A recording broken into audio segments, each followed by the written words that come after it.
Hi, and thank you for choosing Birth Control Care Center. I will be reviewing the medication abortion process with you. The medication abortion or pill abortion is a two-step process which uses two different medications to make your uterus expel the pregnancy.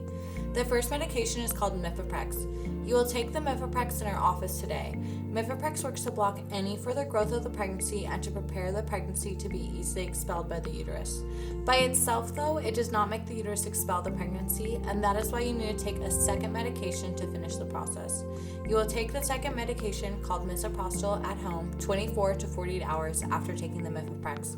It does not matter when you take the second medication as long as it is between 24 and 48 hours after you took the first medication. However, you want to take it at a time when you can stay at home for 12 hours or so and have no other responsibilities.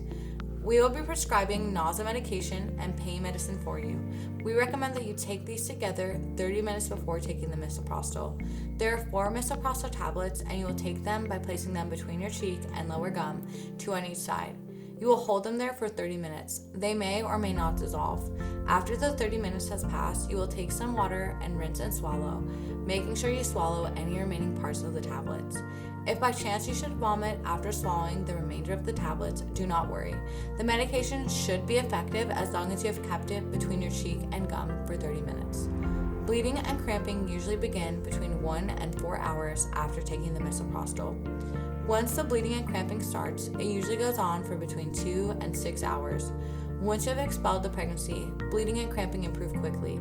If 24 hours has passed after taking the misoprostol and you have not had any bleeding, please call us. It is normal to have some light bleeding for up to 6 weeks after a medication abortion. Starting a birth control method will help reduce bleeding and regulate your periods.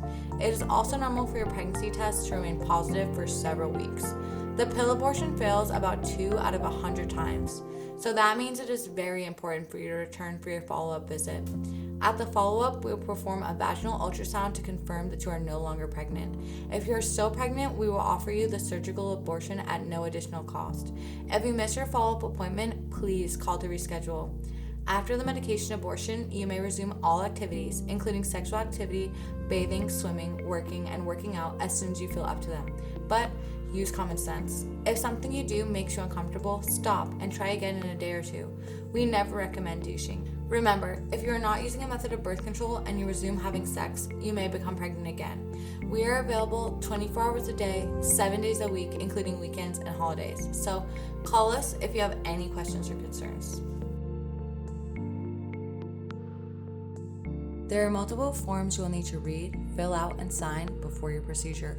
The first form will be your Mifeprex patient agreement form. You will sign your name, print your name, and write the date in the appropriate highlighted areas.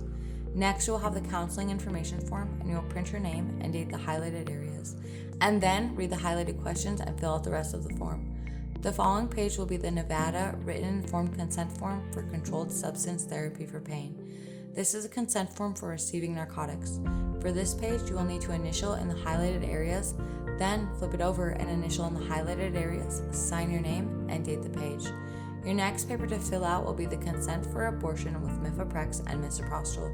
You will write your name in the highlighted area, read through the packet, and finally sign and date the packet in the highlighted areas on the final page.